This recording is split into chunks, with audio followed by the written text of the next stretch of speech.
তুমি কি জানো বোরিং হওয়ার জন্য তুমি ইউনিভার্সিটি থেকে রিজেক্টেড হতে পারো?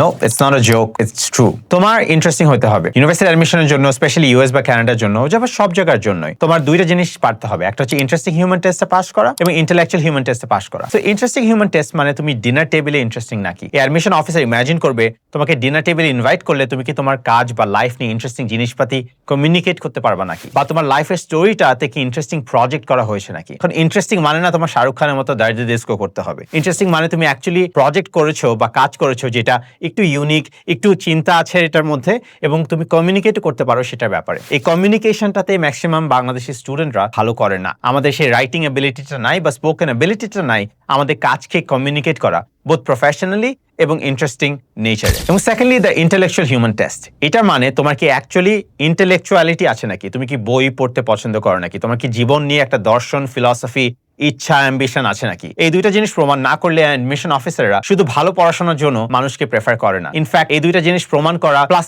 একটু খারাপ পড়াশোনা হলেও তোমার ভালো জায়গায় চান্স পাওয়ার প্রবাবিলিটি অনেক বেশি থাকে, কারণ তখন তারা মনে করে তুমি শুধু হার্ডওয়ার্ক করো না, হার্ডওয়ার্ক করার পিছনে কারণটাও তুমি জানো। এই জন্য ইন্টেলেকচুয়াল এবং interesting human test very important তোমার অ্যাপ্লিকেশন প্রসেসে।